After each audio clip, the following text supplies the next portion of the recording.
새기는 아침 사도행전 14장 8절에서 20절 어떤 방해와 어려움이 있어도 계속해서 복음을 전하라.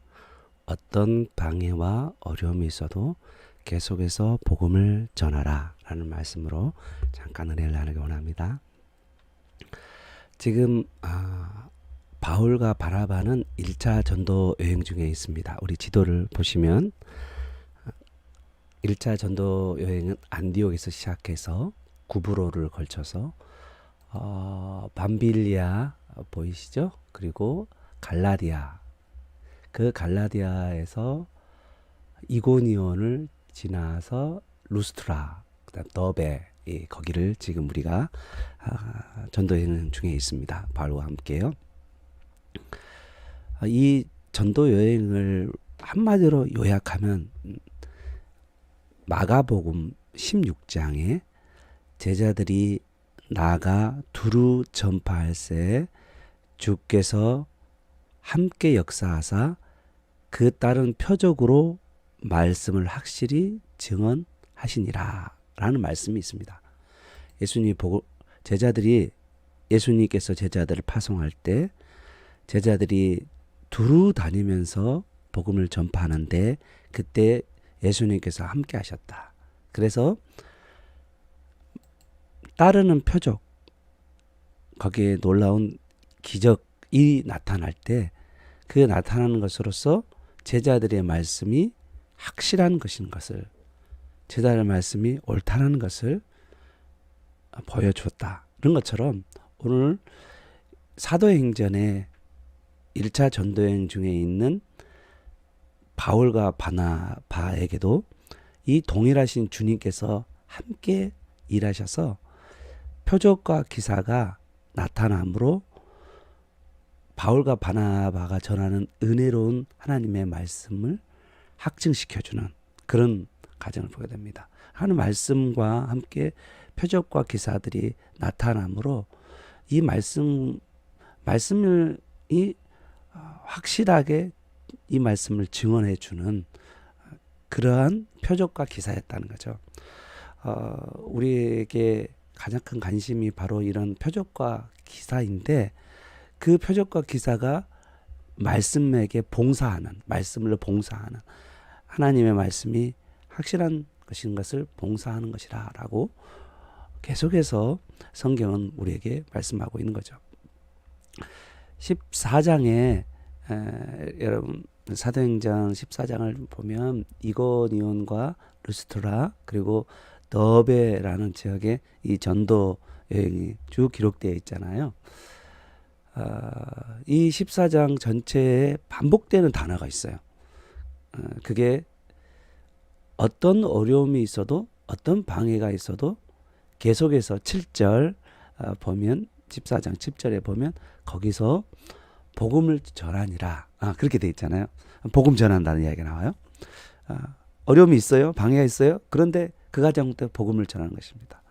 사랑하는 여러분, 우리는 하나님의 자녀로 부르심을 받고 예수님의 제자로 부르심을 받은 사람이에요. 우리의 삶의 환경이 다 다를 수 있어요. 학생일 수도 있고 직장인일 수도 있고 가정주부일 수도 있고 그리고 여러 가지 일들을 우리가 할 수 있어요. 그런데 그런 모든 일 가운데서 우리가 이 땅에 존재하는 이유는 예수님을 닮아가는 일뿐만 아니라 그 예수님을 우리가 증거하며 살아가는 삶인 거죠. 오늘 바울과 바나바도 그가 가는 삶의 여정 가운데서 그가 전도 여행하는 과정 가운데서 바울과 이 바나바가 어려움을 겪고 환난이 있고 힘든 일이 당했지만 그 가운데서 그가 드러나는 것은 복음이었다는 거예요. 다른 것이 다 망가져도 이 복음은 존귀하고 귀한 거잖아요. 자신에게는 어려움이 있지만 그러나 이 복음은 너무나도 생명을 살리고 귀한 것이기에 이것을 가는 곳마다 전했다는 것입니다. 우리가 삶의 가운데 우리가 다른 사람을 봉사하고 섬기고 돌보는 많은 일들을 하지만 궁극적으로는 그들에게 복음을 증거하죠. 예수 그리스도 생명을 증거하죠. 우리를 위하여 죽으신 그 예수 그리스도의 그 생명을 전하는 그 일이 너무나도 중요함을 우리에게 말씀하고 있습니다. 15절에 보면 계속해서 15절에 오늘 우리가 읽었던 15절에 보면 너희에게 복음을 전하는 것은 이렇게 돼 있잖아요. 너희에게 복음을, 루스드라 사람들에게 복음을 전하는 것은 그렇게 말하고 있어요. 계속 전하고 있는 거죠.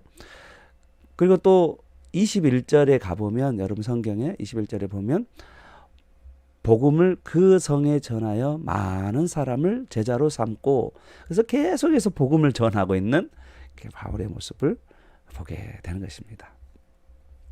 자, 8절부터 20절까지 좀 더 구체적으로 어떤 어려움이 있어도 계속 복음을 증거하는 그 바울 일행의 모습을 우리가 보게 돼요. 8절에 보면 루스트라에서 이 전도 여행이 어떻게 시작되냐면 8절에 나면서 발을 쓰지 못하는 사람, 우리가 이제 흔히 말하는 나면서 앉은뱅이, 뭐 이 기억나죠? 나면서 앉은뱅이 그러면 좀 약간 비하가처럼 들립니다. 그런데 옛날 성경에는 그렇게 써져 있는데 이게 바로 사도행전 3장에 가보면 베드로가 기도하러 성전에 들어갈 때에 성전 미문 앞에 앉아 있는 사람이 있었어요. 나면서 앉은뱅이였죠. 그 사람이 앉아서 구걸을 하고 있었잖아요. 그런데 그 앉은뱅이를 바라보고 베드로가 은과 금은 내게 없거니와 내게 있는 것으로 내게 주노니 나사렛 예수의 이름으로 일어나 걸어라. 앉은뱅이 일으키는 사건이 3장에 있었는데 또 오늘 14장에서도 루스드라에서 이제는 이방인을 앉은뱅이를 일으키는 그런 놀라운 일이 벌어졌다는 것입니다. 루스드라에서 나면서 발을 쓰지 못하는 사람은 어떤 사람이냐면 바울이 전한 복음을 듣고요, 믿었어요. 9절에 보면 바울은요, 전하는 말씀을 듣는 그 사람 안에 구원받을 만한 믿음이 있는 것을 보았다라고 기록됐잖아요. 그리고 그 믿음을 보고 10절 바울은 일어나라고 명령합니다. 그랬더니 그가 일어나 걷게 된 사건이죠. 할렐루야. 이게 바울이 말씀이 증거되고, 그리고 그 말씀 가운데 하나님의 말씀이 정말 진실하다는 것을 기적을 통하여서, 표적을 통하여서 나타내어 준다는 거죠. 그래서 말씀의 확실성을 보여준 사건이라는 거죠. 사랑하는 여러분, 우리는 어떤 기적과 표적과 능력 그런 걸 나타나면 거기에 많은 놀라워하고 거기에 막 사람들이 빠져들어오는 것을 보게 돼요. 그러나 이런 기적과 능력들을 경험한 사람도 만약에 여러분 구원받을 만한 믿음이 없다면 그게 무슨 소용이 있겠어요? 내가 육신으로는 병도 나았고 치유함을 받지만 영적으로는 전혀 기적이 일어나지 않는 거예요. 구원할 만한 믿음이 없는 거예요. 그것만큼 얼마나 안타까웠겠어요. 얼마나 많은 사람들이 하나님의 능력을 이렇게 경험하잖아요. 그런데도 불구하고 예수님을 알지도 못하고 구원 얻을 만한 믿음도 없는 그런 안타까운 현실들, 이것이 가장 안타까워야 하고 우리가 가슴 아파야 해야 된다는 거죠. 많은 우리 믿음의 선배들이 기도원에서 교회에서 많은 사람들이 나음을 입고 나서 신앙을 저버리는 분들, 그리고는 지금은 신앙이 하나도 없는 사람처럼 살아가는 사람들이 얼마나 많은지 모릅니다. 오늘 우리가 말씀을 통하여서 구원 얻는 믿음을 갖는 저와 여러분 되시기를 축복합니다. 이런 이 복음의 능력이 나타나니까 이로 인하여서 여러분 꼭 두 가지의 시험이 일어나게 돼요. 여러분 복음이 능력이 나타나는 가운데 두 가지의 어려움, 테스트이기도 하고 또는 유혹이기도 합니다. 그게 뭐냐면 첫 번째가 이 복음을 증거하는 복음 사역자들이 신으로서 숭배해야 받는 일들이 벌어지는 거예요. 그러죠. 여러분 생각해봐요. 어떤 사람이 능력이 나타나. 막 귀신이 쓰러져. 귀신 들린 사람이 막 쓰러져.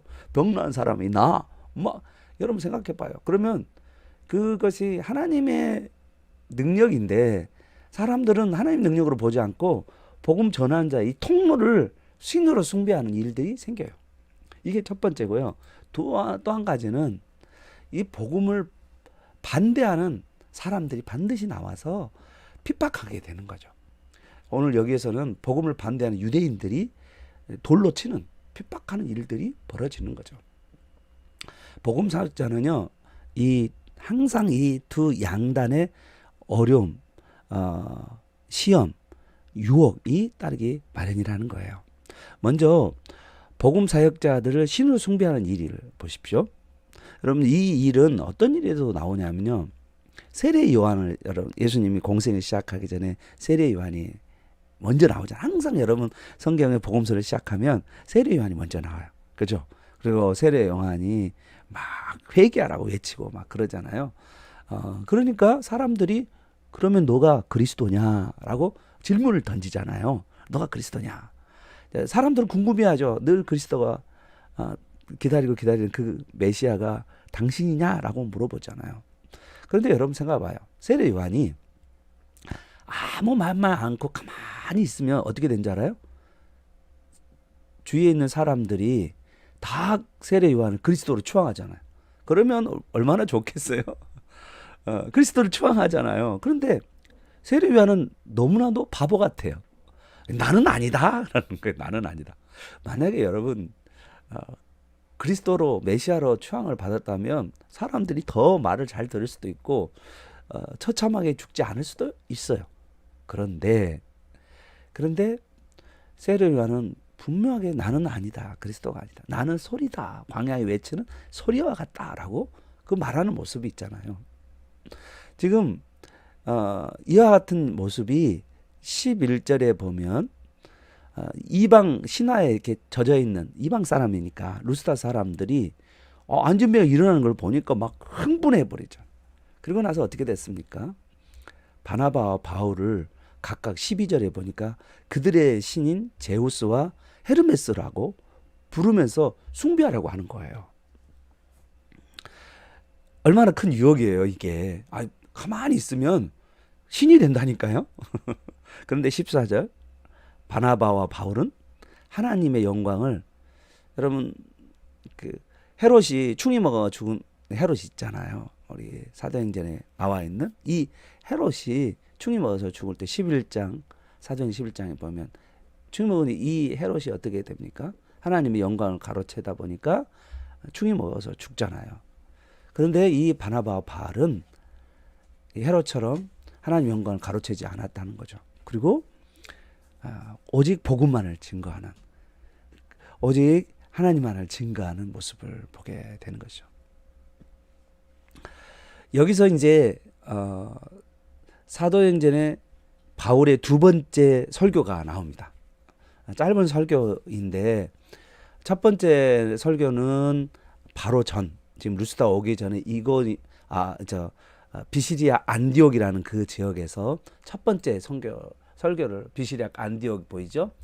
갈라디아 지역의 안디옥이라는 곳에서 비시리아 안디옥이 있죠. 거기서 첫 번째 설교가 있었고 이제 두 번째 설교를 하게 되는데 이 두 번째 설교의 대상은 이방인이었어요. 구약 성경에 대한 지식이 전혀 없고 오직 이방 신화에 젖어 있는 이방인들이었다는 거죠. 그러므로 바울은 구약 성경의 바탕을 두고 설교하지 않고 하나님의 일반 은총, 자연, 만물에 대한 이야기로 말씀을 증거합니다. 바울은요, 복음을 받는 대상에 따라서 청중에 따라서 접촉점을 달리 쓰고 있는 것을 보게 돼요. 바울이 이방인들을 배경으로 한 유대인들 배경으로 한 그 구약의 성경을 아는 사람들에게는 반드시 구약의 메시아 이야기를 해나가요. 그런데 그러한 순수한 이방인들, 그러한 사람들에게는 자연 만물, 자연 계시를 중심으로 복음을 증거하는, 하나님을 증거하는 모습을 보게 되는 거죠. 루스다에서는 주로 이방인들이 주로 있었기 때문에, 그렇기 때문에 바로 이 성경을 알지 못하기 때문에 그들에게 성경을 출발점으로 하지 않고 자연 만물과 자연 계시를 먼저 시작했다는 것을 알게 됩니다. 15절에 보십시오. 15절에 여러분이여 어찌하여 이런 일을 하느냐. 그러면서 우리도 여러분과 같은 성정을 가진 사람이라. 여러분에게 복음을 전하는 것은 이런 헛된 일을 버리고 천지와 바다와 그 가운데 만물을 지으신 살아계신 하나님께로 돌아오게 함이라 라고 말씀하고 있는 것을 보게 돼요. 여러분 생각해 보십시오. 가만히만 있으면, 이런 이야기 않고 가만히 있으면 어떻게 되죠? 이 사람은 신으로 이렇게 추대를 받을 수 있는데도 불구하고 복음 사역자들이 가지고 있는 태도죠. 이게 뭡니까? 하나님을 높이고 예수 그리스도를 높이고 자기는 어떠한 게 취급을 받아도 상관없다라고 하는 그러한 생각. 그분은 흥하여 지고 나는 쇠하여 재야 되느니라. 늘 그분이 내 삶 가운데 드러나게 하는 거죠. 늘 하나님이 내 삶 가운데 드러나도록 그 하는 거죠. 이 모습을 보게 되는 것입니다. 특히 여러분 바울의 이 설교 중에 주목해야 될 게 16절이요. 하나님이 지나간 세대에는 모든 민족으로 자기들의 길들을 가게 방임하였으나, 옛날 복음이, 그러니까 보죠. 예수 그리스도가 오기 전까지는 그냥 자기 길을 하나님께서 방임해 놓으셨다라고 이야기하는 거죠. 그런데 모든 민족들에게 그렇게 방임해 놓으셨는데, 그런데 이제 예수 그리스도가 오셔서 어디든지 사람을 명하여서 회개하라, 전파하게 하는 거죠. 예수 그리스도 오셨기 때문에 이제 예수 그리스도를 이제 증거하는 거죠. 자기의 길을 다니고 방임하는 것을 이제는 면제되거나 묵과하지 않겠다라는 거죠. 이제 예수 그리스도를 오심으로 말미암아서 모든 민족들이 회개하지 않으면 하나님의 정의로운 심판이 그들에게 그 행한 대로 심판이 있게 된다는 것입니다. 우리에게 구원자를 보내신 예수 그리스도를 통하여서 이 예수 그리스도를 받아들이지 않는 사람들에게 하나님의 공의로운 정의로운 심판이 반드시 있다라고 말하고 있습니다. 오늘 우리에게 그러므로 예수 그리스도가 오셨기 때문에 어느 누구든지 이제 이 복음을 증거하는, 복음을 받는 사람들이 핑계치 말아야 된다라고, 핑계할 수 없다라고 말하고 있는 거죠. 또 한편 여러분 복음의 능력이 나타나는 곳에서는 이 복음을 반대하는 사람들이 나타나서 핍박하게 된다는 거예요. 여기서는 유대인들이 바울을 돌로 치는 핍박이 있었습니다. 먼저 유대인들이 여러분 생각해 보십시오. 이 유대인들과 그리고 이 루스드라 사람들이죠. 그 무리들이 바울을 돌로 칠 때 바울은 어떤 생각을 했을까라는 거죠. 복음을 증거하다가 돌에 맞는 바울의 모습 생각해 보십시오. 여러분 이거 하면 갑자기 돌에 맞는 사람이 생각나죠. 죽은 사람이. 누구죠? 사도행 7장에 스데반이 생각날 거예요. 여러분. 스데반도 돌에 맞아서 죽었잖아요. 아마 뭐 바울이요. 그 당시에는 사울이라는 이름으로 썼고 지금은 바울이라는 이름으로 쓰고 있는데, 그 당시에 이 사울이라는 사람이 직접적으로 돌을 치지는 않았어요. 돌을 치는 자의 책임자로 서 있었거든요. 그런데 스데반이 돌을 맞으면서 주여 이 죄들을 저들에게 돌리지 마옵소서라고 하는 기도 소리를 들었을 거예요. 지금 바울도 지금 돌을 맞고 있잖아요. 복음을 증거하다가 돌을 맞게 돼요. 핍박을 받게 된 거죠. 그런데 주여 저들의 죄를 저들에게 돌리지 마옵소서라고 분명히 기도했을 것입니다. 스데반이 생각이 났을 거예요. 참 자기가 뿌린 죄에 대해서 자기가 지금 거두고 있다는 그런 마음도 생각이 날 겁니다. 그런 생각이 들어요. 그런데 또 한 가지 우리가 좀 의아해야 하는 것은 있잖아요. 방금 전까지 루스다 사람들이 복음 사역자인 바울과 바나바의 신으로 숭배하려고 했잖아요. 그런데 이 강교한 유대인의 그 충동에 의해서 다시 루스다 사람들이 돌로 치는, 박해하는 그런 일들이 벌어지는 거죠. 여러분 참 신기하죠. 아니 방금 전에는 신을 숭배하려고 그러다가 또 방금 또 그 후에는 잠깐 있으면 또 핍박하려고. 이것은 뭐냐면 이 두 가지가 한 뿌리에서 나왔다는 사실을 알게 돼요. 이게 좀 충격적인 거죠. 사람이 신을 숭배하려고 하는 것도 이 루스드라 사람들이 이 우상 숭배한 사람들이잖아요. 이 우상 숭배한 사람들이 여러분 생각해 보십시오. 바울을 돌로 쳤다는 것은 여러분 바울에게 절하는 게 아니라 이 보면 우상에게 절하고 우상 그러니까 바울이라는 우상을 만든 거예요. 그 우상을에게 절하는 것이라고 말할 수가 있죠. 그들이 바울을 돌로 친 것이 아니라 사실은 여러분도 궁극적으로는 예수 그리스도를 돌로 친 거예요. 복음을 돌로 친 거예요.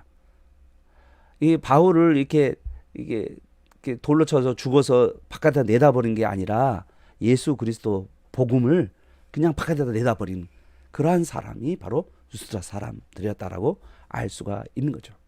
이 두 가지가 똑같이 지금 숭배하는 일과 그리고 박해하는 일이 그 안에 근원적에는 악한 마귀 사탄의 역사가 있었다는 것을 우리가 알게 되는 것입니다.